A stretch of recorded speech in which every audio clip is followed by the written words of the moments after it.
इतिहासकारों की जरूरत है। ऐसे ही बाबा साहब अम्बेडकर और गांधी के रिश्ते के बारे में जैसे जैसे समय बीतता जा रहा है बहुत सारी नई बातें आ रही हैं।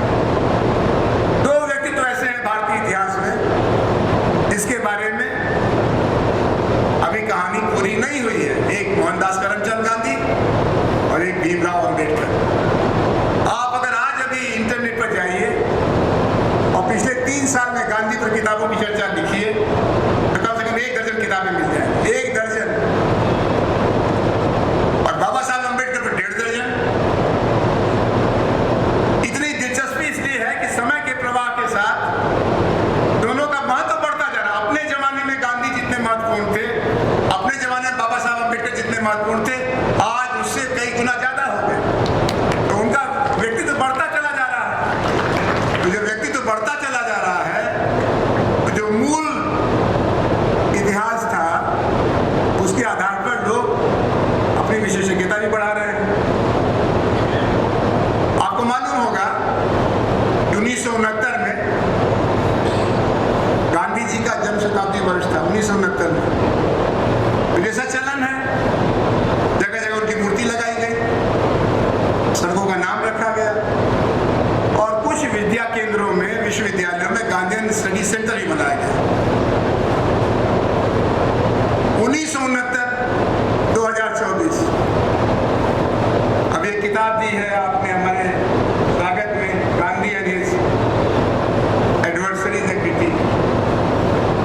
50-60 साल में ऐसी कोई किताब उन अध्ययन केंद्रों से नहीं निकली। तो आचार्य विनोबा कहते थे कि जो सरकारी होगा वो असरकारी नहीं हो सकता, लेकिन वो एक जरूरत है।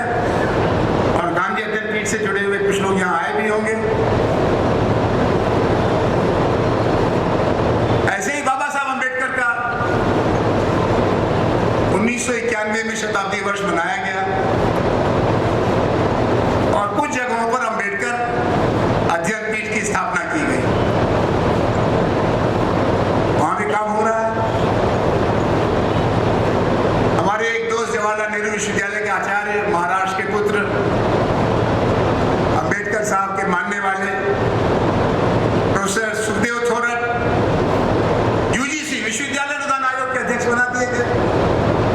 तो और अच्छा हुआ, उन्होंने और अनुकूलता जगह जगह एक्सक्लूजन इंक्लूजन स्टडी सेंटर की स्थापना की कि किस तरह से हम आज भी बहिष्कृत भारत से जुड़े हुए लोगों को, स्त्रियों पुरुषों को बहिष्कृत रखते हैं। ग्लोबलाइजेशन का जमाना है, दुनिया हमारी आंगन हो गई, लेकिन हमारे आचरण में जाति अभी भी छाई हुई है और इसका अध्ययन करना चाहिए। Exclusion study centre. लेकिन जो बात खुल के कहीं नहीं जा रही है क्योंकि उससे सारा वो विमर्श बदल जाएगा, वो ये कि गांधी और अम्बेडकर का जो रिश्ता था वो कभी प्रतिस्पर्धी का था, यानी अपोनेंट्स का था, कभी सहयोगी का था, कभी निंदक का था, कभी प्रशंसक का था और कभी शिक्षक का भी था। आज मैं कुमार सप्तर्षि जी के निमंत्रण पर 3 ऐसी बातें कहना चाहता हूं जिसको कहने के लिए बड़ी हिम्मत चाहिए। या कबीर की तरह से, कबीरा खड़ा बाजार में, मांगे सबकी खैर, ना कहा से दोस्ती, ना कहा से बैर। बहुत अच्छा लगेगा कि ये गांधी विचार साहित्य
गांधी ने उनको क्षमा किया, आप भी उनको क्षमा कर दिया। इन्होंने गांधी को अमर बना दिया। अगर गांधी इतने ही बेअसर थे, बेकार थे, हाशिए पर चले गए थे, उनकी कोई सुनता नहीं था, यहां तक कि नेहरू पटेल भी नहीं सुन रहे थे, आखिर जिन्होंने बंटवारा हो गया। उनकी हत्या क्यों करनी पड़ी भाई? मर जाने देते, 89 साल के थे, साल 2 साल में अपने आप ही मरघट पहुंच जाते। तो गांधी की जिंदगी और मौत में एक रोमांच का पक्ष है। उठता हुआ इंसान, बेहद कमजोर, दोषों से भरा हुआ, और धीरे धीरे धीरे धीरे इतना उठ गया कि रविन्द्रनाथ टैगोर ने उसको महात्मा कहा, और उनसे असहमति जाहिर करने वाले प्रखर राष्ट्रवादी नेता सुभाष बोस ने फादर ऑफ द नेशन कहा।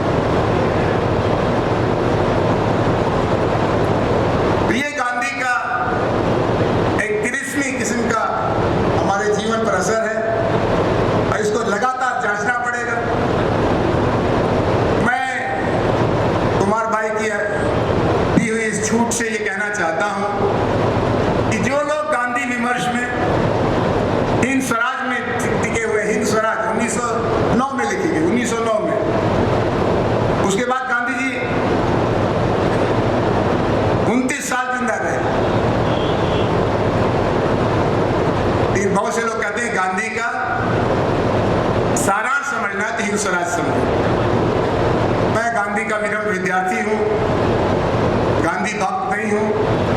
मैं कहना चाहता हूं कि गांधी का हिंद स्वराज तो पढ़ना ही चाहिए, वो एक प्रस्थान बिंदु है, वो समापन बिंदु नहीं है।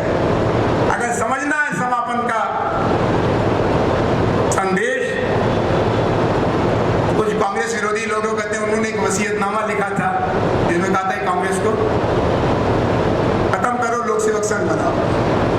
उसके बारे में मेरी राय बहुत ठीक नहीं, लेकिन एक और किताब उन्होंने 1946 में जारी की थी, रचनात्मक कार्यक्रम, कंस्ट्रक्टिव प्रोग्राम, जिसमें उन्होंने 2 बार व्यक्तिगत आचरण में छुआछूत को दूर करो और राष्ट्र निर्माण का दूसरा बड़ा मोर्चा, पहला बड़ा मोर्चा हिंदू मुसलमान संबंध, और दूसरा है छुआछूत या अस्पृश्यता। इतनी महत्ता थी गांधी की निगाह में। फिर जब बुनियादी तालीम पर चर्चा हुई तो 18 कार्यक्रमों में से, जिसमें एक बात उन्होंने जोड़ा, 19 हो गया पशुपालन, 18 कार्यक्रमों में से 4 कार्यक्रम शिक्षा से जुड़े हुए थे, 4 कार्यक्रम शिक्षा से जुड़े हुए थे। इतना वो महत्व शिक्षा को देते थे।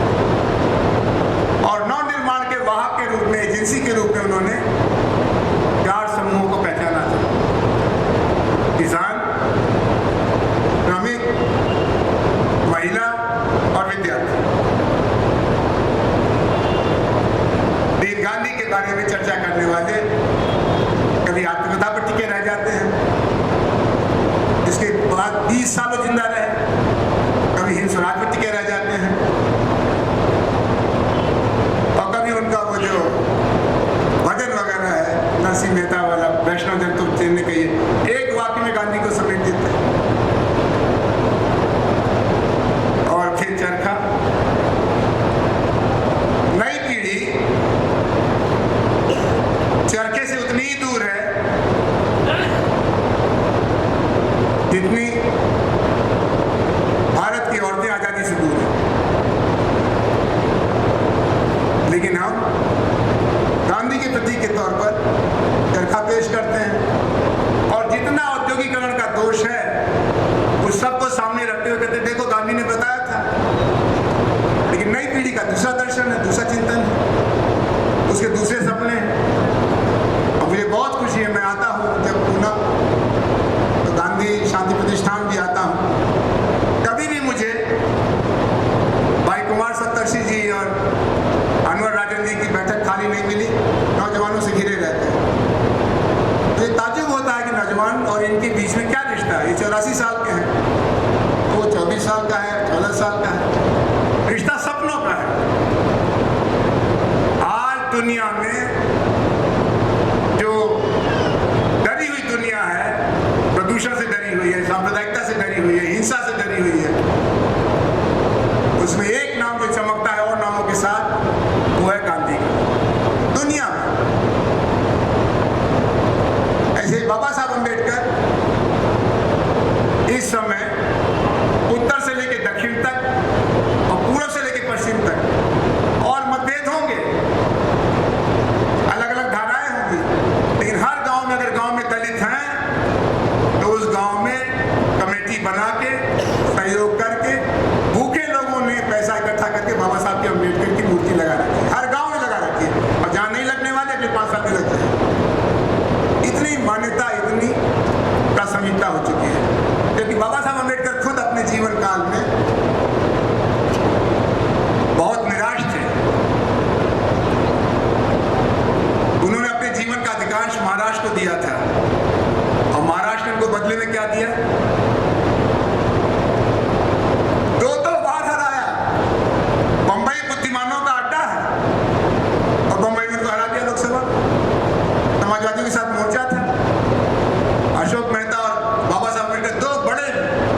सजातीय होते रहेंगे, आप जाति का कुछ बिगाड़ ही नहीं सकते।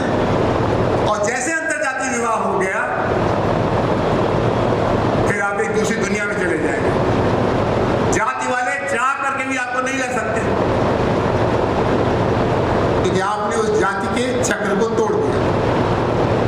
इन अंतरजातीय विवाह करने का फैसला कितना कठिन होता है।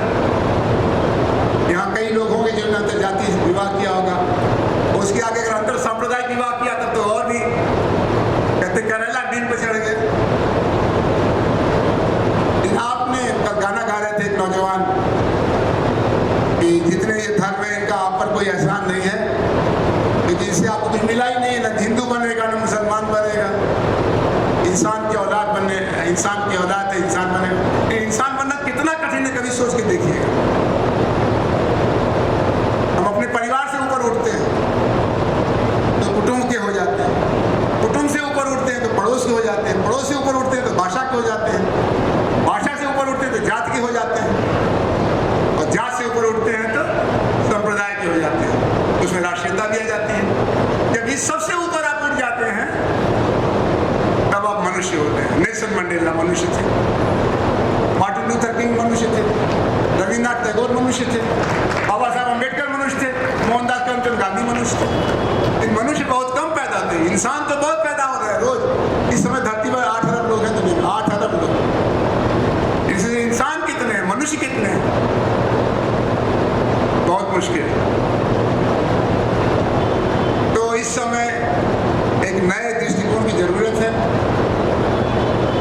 ये बड़ी खुशी की खबर है कि गांधी जी को हमको हमारी जरूरत नहीं है, और बाबा साहब को तो बिल्कुल नहीं है। हम उन पर मेहरबानी करें, उनका अध्ययन करें, उनका विश्लेषण करें, ये हमारा अधिकार है। लेकिन उनकी पूजा और अर्चना करने के बहाने उनके विरोधियों की सूची, उनके समर्थकों की सूची बनाने के काम न करें। गांधी जी का एक बड़ा भारी गुण था कि वो अपने प्रशंसकों से बहुत घबराते थे। उन्होंने कहा कि मेरे साथ 2 बड़े अन्याय हुए, 2 ने एक ही कहा, बाद में तो उसकी चर्चा नहीं कर पाए।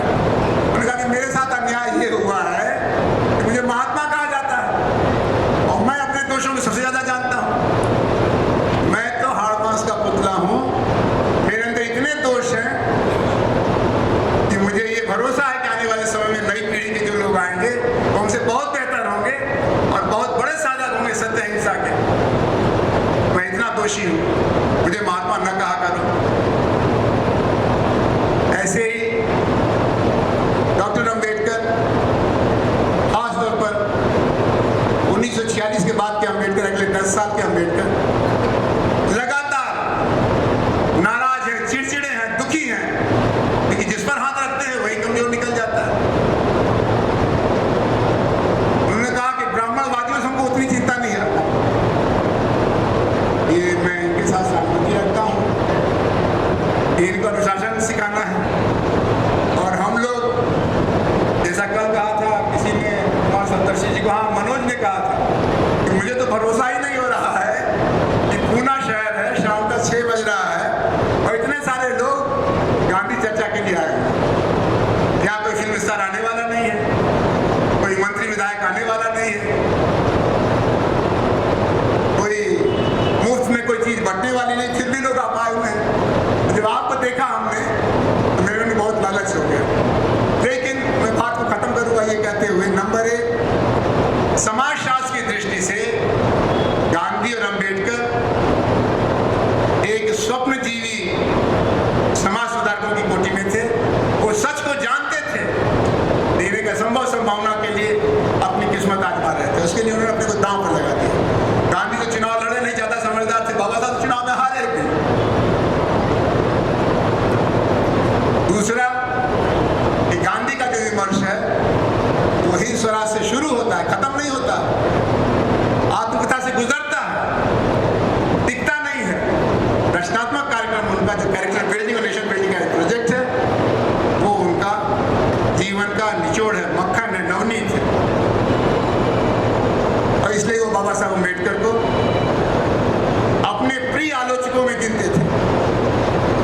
उनकी रचनाओं, उनके तर्क से सहमत न होते हुए, धर्म परिवर्तन की बात को भी समेटते हुए, फिर भी उसकी जानकारी वो अपनी पत्रिका से देते थे। और दूसरे से बाबा साहब अम्बेडकर, उनको गांधी की परछाई में मत देखिए, उनसे पीछे छुड़ाइए। 22 साल बाद पैदा हुए थे। अगर कहीं मुलाकात थी तो जवाहरलाल नेहरू से थी, श्यामा प्रसाद मुखर्जी से थी। उनसे तुलना करिए। गांधी अम्बेडकर तुलना बहुत बेढंगी तुलना। और आखिरी बात ये कि बाबा साहब की लंबी जिंदगी में, गांधी की लंबी जिंदगी में 1921 से लेकर के 1942 के भारत छोड़ो आंदोलन तक कई कसौटी के मौके आए कि उन्होंने अपनी जान बाजी पर लगा दी। उस सब का मूल्यांकन करिए, उस सब की समीक्षा जो गांधी ने की उसको भी समझिए। और दूसरा, बाबा साहब की जिंदगी में अंतर विरोधों का पहाड़ है। एक तरफ इंडिपेंडेंट लेबर पार्टी बनाते हैं, दूसरे शेड्यूल कास्ट फेडरेशन बनाते हैं, फिर रिपब्लिकन पार्टी बनाते हैं। लोग कहते हैं उनके जानने वाले गेल मूवमेंट जैसे कि 3 अम्बेडकर थे। एक लिबरल अम्बेडकर थे, एक रेडिकल अम्बेडकर थे, एक प्रैग्मेटिक अम्बेडकर थे। प्रैग्मेटिक अम्बेडकर ने वायसराय की काउंसिल की मिनिस्टरशिप ली थी। लिबरल अम्बेडकर ने भारतीय संविधान सभा को लिखने का काम किया था। और रेडिकल अम्बेडकर ने जवाहरलाल नेहरू की कैबिनेट छोड़ करके अगले 4-5 साल का वनवास किया था, जिसका सारांश बौद्ध धर्म को स्वीकार करने में हुआ था। अब ये बात ऐसी है कि आपको फिर समय देना पड़ेगा। ये सब लोग तो आएंगे नहीं, लेकिन इसमें से नए उम्र को 35 बरस के ऊपर के लोग खारिज हैं। हम लोग खारिज हैं। हम लोग वी आर वेस्टेड अपॉर्चुनिटी। हमको मौका था, लेकिन हमने उसका बेमतलब इस्तेमाल किया। अम्बेडकर के बहाने गांधी पर तीर चलाना, गांधी के बहाने अम्बेडकर पर तीर चलाना। नई पीढ़ी इस झगड़े से बिल्कुल बाहर है। वो दुनिया में अपनी जगह खोज रही है। एक दलित लड़का लड़की दुनिया में अपनी जगह खोज रहा है। एक भारतीय दुनिया में अपनी जगह खोज रहा है। और उसमें वो बाबा साहब से मदद